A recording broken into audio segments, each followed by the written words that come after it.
مہدی ہوں۔ اس کا نام بھی محمد تھا، اس کے والد کا نام عبداللہ تھا، محمد بن عبداللہ القحطانی۔ اسی طرح مرزا غلام احمد قادیانی ملون نے بھی امام مہدی ہونے کا دعویٰ کیا تھا۔ محمد جون پوری نام کے ایک شخص نے سال 901 ہجری میں خانہ کعبہ میں امام مہدی ہونے کا دعویٰ کیا تھا۔ اسی طرح ریاض احمد گورشائی کے پیروکاروں نے اسے امام مہدی کہا تھا اور اس نے تردید نہیں کی تھی۔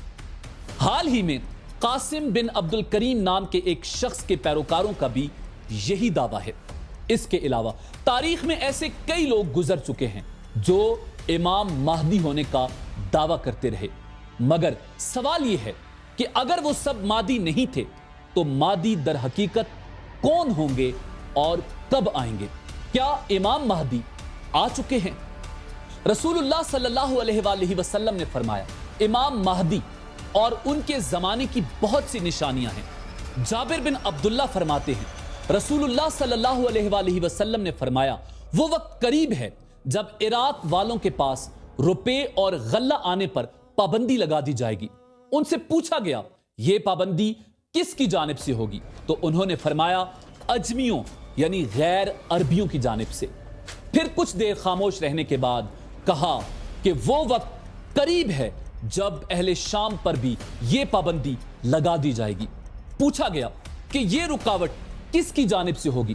فرمایا اہل روم یعنی مغرب والوں کی جانب سے۔ پھر فرمایا کہ رسول اللہ صلی اللہ علیہ وآلہ وسلم نے ارشاد فرمایا کہ میری امت میں ایک خلیفہ ہوگا جو لوگوں کو مال لب بھر بھر کر دے گا اور شمار نہیں کرے گا۔ آپ صلی اللہ علیہ وآلہ وسلم نے فرمایا جس کے قبضے میں میری جان ہے یقیناً اسلام اپنی پہلی حالت کی طرف لوٹے گا جس طرح کے ابتدا مدینہ سے ہوئی تھی، حتیٰ کہ ایمان صرف مدینہ میں رہ جائے گا۔ پھر آپ نے فرمایا مدینہ سے جب بھی کوئی شخص بے رغبتی کی بنا پر نکل جائے گا تو اللہ اس سے بہتر کو وہاں آباد کرے گا۔ کچھ لوگ سنیں گے کہ فلاں جگہ باغ و زراعت کی فراوانی ہے تو مدینہ چھوڑ کر وہاں چلے جائیں گے، حالانکہ ان کے واسطے مدینہ ہی بہتر تھا اور وہ اس بات کو جانتے نہیں۔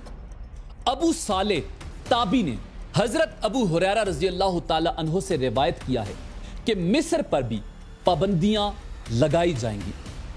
اب مسلمانوں کے دو بڑے گروہوں کے درمیان امام مہدی کے حوالے سے اختلافات پائے جاتے ہیں۔ وہ گروہ جو امام مہدی کے ظہور پر ایمان رکھتے ہیں۔ علماء اہل سنت کے مطابق حضرت امام مہدی رسول اللہ کی بیٹی سیدہ فاطمہ اور حضرت علی بن ابی طالب کی نسل سے ہوں گے۔ ان کا نام محمد ہوگا اور کنیت ابو القاسم ہوگی۔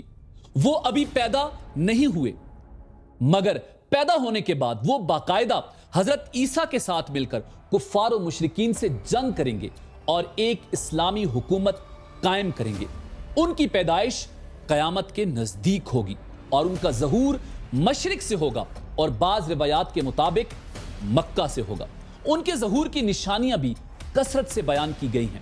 اس سلسلے میں کئی احادیث اہل سنت کی کتابوں میں موجود ہیں جن پر اہل تشیع یعنی شیعہ بھی عقیدہ رکھتے ہیں۔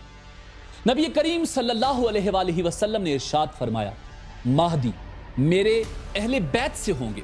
آپ نے ارشاد فرمایا مہدی فاطمہ کی نسل سے ہوں گے۔ آپ نے ارشاد فرمایا مہدی میرے خاندان سے ہیں، وہ انقلاب لائیں گے اور زمین کو عدل و انصاف سے اس طرح بھر دیں گے جیسے وہ ظلم سے بھر چکی ہوگی۔